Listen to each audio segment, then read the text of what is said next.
At Tullibody Old Kirk lies a grave belonging to a young woman who has become part of Clackmannanshire's folklore. Around 1450, the local priest at Tullibody, Peter Beaton, met a young woman called Martha Wishart. She was said to be beautiful and charming, and was the only daughter of a wealthy landowner, the Laird of Myretoun. As time passed, Beaton seduced her, and she in turn fell in love with him. Their passionate affair, however, was short-lived. One day, Martha told Beaton she was pregnant. Expecting him to propose marriage, so the child would be born in wedlock, she was heartbroken to discover he no longer wished a relationship with her. The unscrupulous and ambitious priest had his sights on rising through the ranks of the church, not be a husband and father. The abbot of Cambus Kenneth, David Kelly, already had knowledge of Beaton's errant ways and his ecclesiastical ambitions. It's even said that Beaton's name reached the Vatican in Rome. The Wisharts, on the other hand, had no knowledge of this, and Wishart had expected Beaton to marry his daughter. The inconsolable Martha kept her pregnancy secret from those out with the family, but her health deteriorated quickly, and legend has it she died of a broken heart long before the baby was born. On her deathbed, she instructed her parents to place her body in a raised stone coffin by the north door of the church at Tullibody, so that every time the priest entered, he would have to walk past it. It's reputed Beaton blocked up that door following her burial, meaning entry was via the south door only, so he could avoid passing her grave. Eventually the story came out, and the priest was shunned by locals, so much so, it's rumoured he died of insanity. The anonymous poem, Martha of Myretoun, declares that, "When the sun shone bright in the noontide sky, fair Martha's image met his eye. Her spirit stood in the hallowed door, and cried, 'Thou must enter here no more.' Then frantic, shunned, and shunning men, he a maniac died in the Dimwood glen." The glen in question is thought to be the spot where the lovers secretly met at Balquharn Glen, behind the Myretoun farm.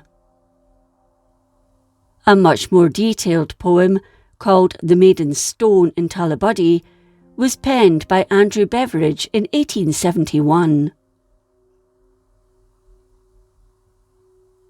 Although this story of the Myretoun Maid is the best known version of the wrongdoings of the priest, there is another. It's said that long ago a cottage stood near the River Devon in the neighbourhood of the village of Tullibody. It was tenanted by William Wilson and his wife.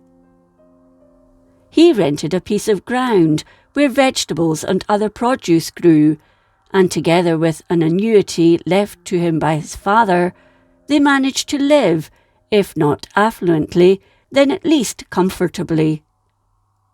They had a daughter, an only child, called Jinnie. She was the apple of her father's eye, and her mother's hope and pride. She was described as having raven black hair, pale skin, and rosy cheeks, and many suitors sought her hand in marriage, but she refused them all. Eventually, she met the priest. He was young, handsome, and fair-haired, and with his charming disposition, she couldn't help but fall in love with him. To show how much she adored him, she gave him a lock of her dark hair. The couple met clandestinely, and soon she found that she was pregnant with his child.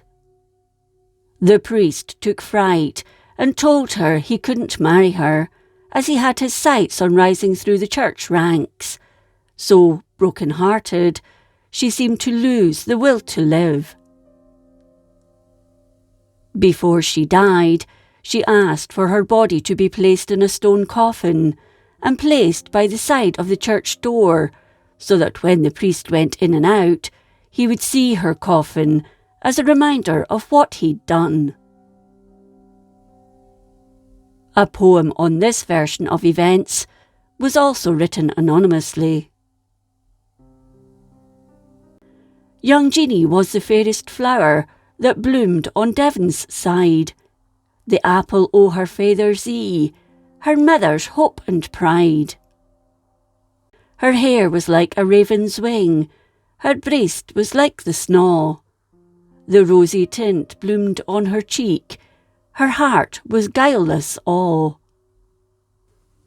And mony a gallant wooer cam, and asked her for their bride, but she turned awa wi' a gentle na, and a blush she couldna hide.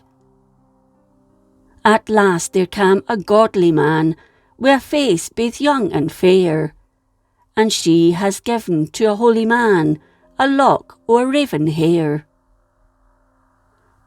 But little she wist the ill she did, for ere the leaf decayed, she found herself a trodden flower, all ruined and betrayed.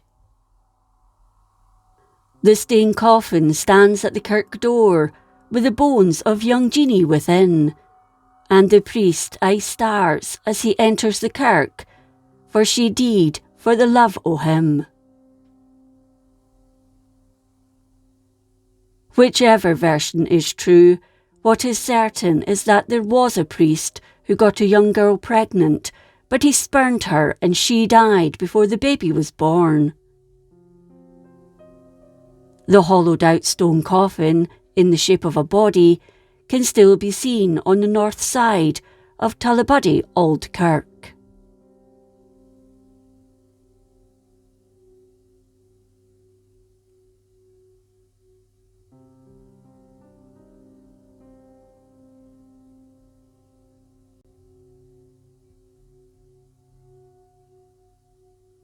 If you enjoyed this episode of Scotland's History, please like, comment and subscribe.